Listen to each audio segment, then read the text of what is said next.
pledge allegiance to the flag of the United States of America. This scene happens every day in classrooms across America. But imagine 55 years ago. Under God.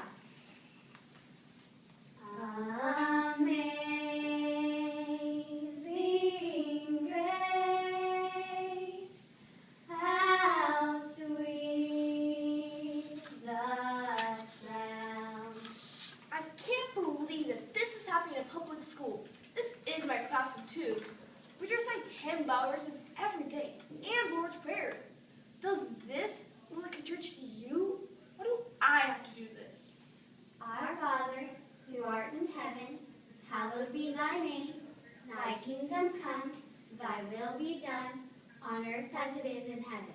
As Unitarians, my family believes that people should find their own way to God, but not through first Bible readings. What do my Jewish friends in class think? What can I do about this? I'm only 16. Maybe I'll take matters to my own hands. So, one day, when the rest of the class took out their Bibles, I took out my friend's Quran. Not that I was interested in faith. I just want my teacher to know that there are other religious books out there. Of course, I'll send to the principal's office. That night, I had an idea to write to American Civil Liberties Union. I thank you for any help that you might offer in freeing American youth to Pennsylvania from this gross violation of their religious rights. I even threw into our bill, which could buy me a bunch of velvet shirts. That should be attention. And it did just that. In the 1950s, the post-war Eisenhower era of social conformity in America was at its peak. Led by impassioned young people, the latter part of the decade was marked of a radical new thought that questioned the establishment and challenged conventional wisdom. Taking their cue from Ellery Shemp, the ACLU filed a brief to the United States District Court for the Eastern District of Pennsylvania. The ACLU argued for the abolition of the state law that required mandatory recitation of 10 Bible verses and the Lord's Prayer.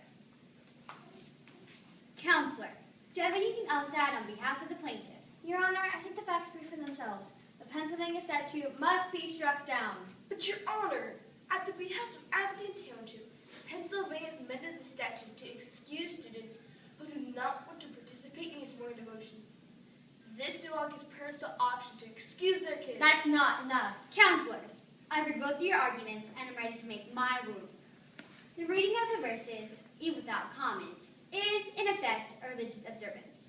The fact that some pupils, or all pupils, might be excused from the attendance of the exercises does not mitigate the obligatory nature of the ceremony. The exercises are held in school buildings and conducted by and under the authority of local school officials during school hours. Since the statute requires the reading of the Holy Bible, a Christian document, the practice refers to Christian religion. The record demonstrates that it was the intention of the Commonwealth to introduce a religious ceremony into the public schools. Your Honor, we intend to file an immediate appeal, even if it means taking it to the Supreme Court. The conformist pressure of the late 50s would begin to wither under a constant barrage of political, legal, and cultural change. Kennedy's election, civil rights, the women's movement, and increased tensions of the Cold War resulted in a counterculture movement of the 60s. In 1962, the Supreme Court made a landmark decision in Engle v. Patel that made it unconstitutional for state officials to compose an official school prayer and encourage recitation in public schools. In the months following this ruling, there were over 150 constitutional amendments proposed in Congress to bring God back to school. This was unprecedented. The Supreme Court knew it needed to clarify its position on the separation of church and state. Just 8 months later, the case was heard by the Supreme Court on February 27th and 28th, 1963. The court decided on an 8-1 majority that Abington's policy requiring public schools to participate in classroom religious exercises violate their religious freedoms, as protected by the First Amendment of the United States Constitution, as applied to the states by the 14th Amendment. Justice Clark wrote the majority, with Justice Brennan as his most vocal concurrence. Justice Stewart provided a lone dissent. Oyez, oyez, oyez!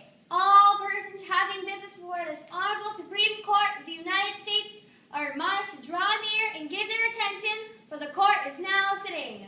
God save the United States and this honorable court. Once again, we're called upon to consider the scope of the First Amendment. We hold it to practice unconstitutional under the Establishment Clause. The court feels that the government at all levels must remain neutral in matters of religion, while protecting all, preferring none, and disparaging none. I concur, Justice Clark. We do acknowledge that those who demand prayer in school are hoping to foster the noblest principles of virtue, morality, patriotism, and good order. But Justice Brennan, a refusal to permit religious exercises is seen not as neutral, but rather as an establishment of a religion of secularism. Now wait, Justice Stewart. We agree, of course, that the state need not establish a religion of secularism. We do not agree, however, that this decision has that effect. But there is a long history of government religious practice in the United States, including the fact that we open our own sessions with the declaration, God save this honorable court. And not to mention, Chief Justice Warren swore in President Kennedy with his hand placed on a Bible. I beg to defer, Justice Stewart. We are at a turning point here.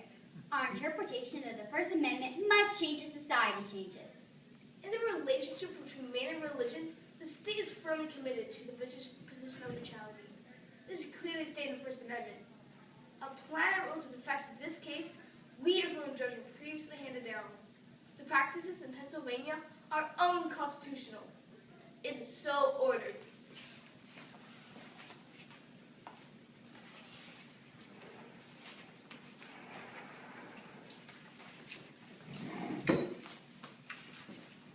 Contrary to the Justice's hopes, this did not settle the larger issue of separation of church and state.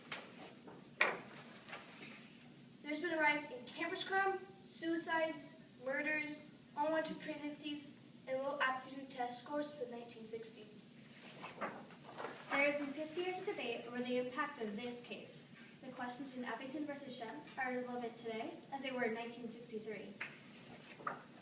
The issue has morphed from prayer in school to 10 Commandments in public buildings to nativity scenes in City Hall, and yet the underlying questions still remain the same. Is there a place for religion in today's government? Does the separation of church and state have to be absolute? How can we justify the president taking his oath by placing his hand on the very Bible we cannot read in school? Why is God's presence always questioned in major tragedies, such as Sandy Hook Elementary and Columbine?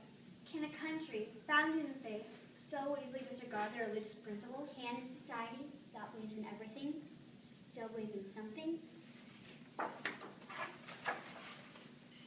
We understand that bringing God back into public schools is a complex issue. But in a country where 92% of Americans believe in God, We should be able to find common ground and make room for faith.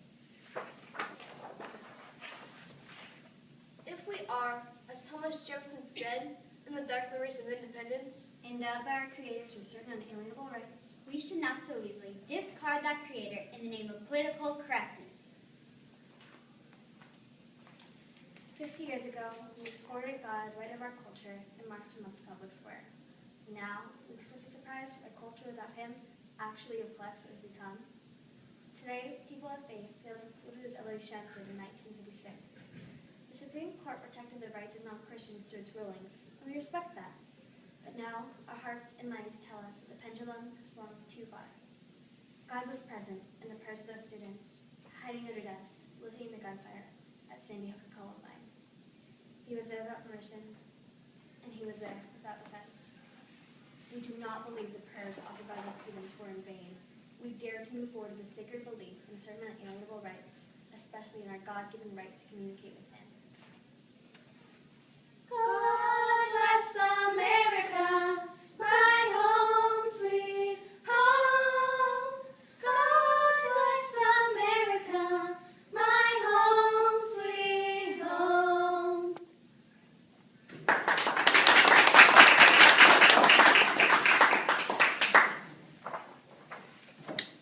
That's awesome.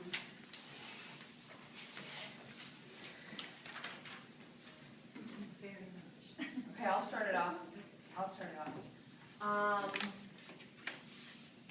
So how did all of you decide on this topic and say, yeah, that's the one we want to go with? Because it is controversial. Well, we wanted to choose a court case because we felt like you can express both sides of an argument that way. And we found a court case on how They were trying to remove under God from the Pledge of Allegiance. And that sparked an idea to do a case on God being in public schools. And we found this case, and we realized it was the 50th anniversary, and that was very nice. Worked out well. You have a lot of resources. Which resources did you find had the most impact? I would say we had transcripts, which we took actual quotes and we put them into this play. And we also found the audio of them, and that helped us hear how they said things.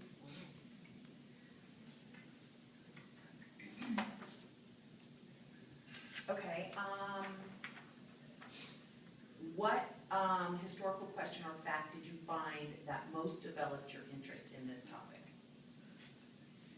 Maybe that, I know, because people, 92% of people in America just believe in God, and that maybe in that certain people, just like Ellery Shem, he was so conflicted that he just decided to just sort of bring down the whole thing. So I thought that was like a little Very question. interesting. Yeah, interesting, yeah. Answer. You guys okay? Outstanding. Thank you. Thank you. And thank you so